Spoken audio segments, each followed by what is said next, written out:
দুই রাকাত নামাজে একই সূরা তেলাওয়াত করলে এবং সাহু সেজদা না দিলে নামাজ বাতিল হবে কিনা?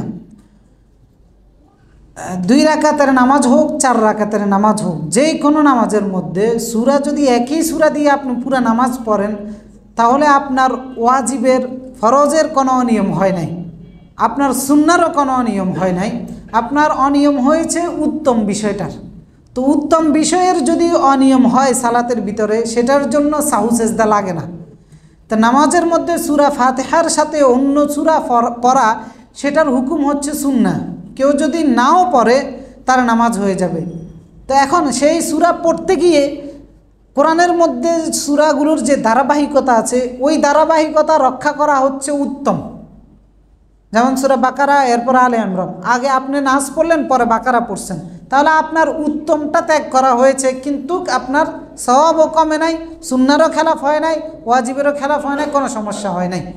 তো সেই কারণে আপনার সাহু সেজদা কিছুই লাগবে না। আপনি একই সূরা বারবার পড়েছেন, কোনো সমস্যা নাই। কেন সমস্যা নাই?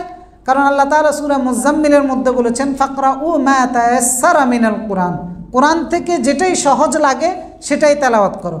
রাসূলুল্লাহ যে হাদিসের মধ্যে বলেছেন নামাজ শুরু করবেন ফাতিহা দিয়ে, এরপরে সূরা মিলাবেন, রুকু করবেন, সেজদা করবেন, তাকবীর দিবেন, ইমামের সাথে বলবেন, ওইখানে রাসূলুল্লাহ এই সূরার মধ্যে বলেছেন সূরা ফাতিহা পড়বে এবং সাথে একটা সূরা মিলাবে। তো সেখানে বলেছেন ফাকরাউ মা তায়াসসারা মিনহু, যেখান থেকে সহজ লাগে সেখান থেকে তেলাওয়াত।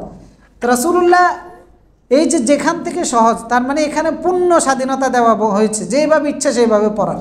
তো সেই জন্য ওইভাবে পড়লে আপনার নামাজ হয়ে যাবে। তবে উত্তম হচ্ছে, যেহেতু রাসূলুল্লাহ ধারাবাহিকতা মেনটেন করেছেন, সেই কারণে ধারাবাহিকতা মেনটেন করা উত্তম।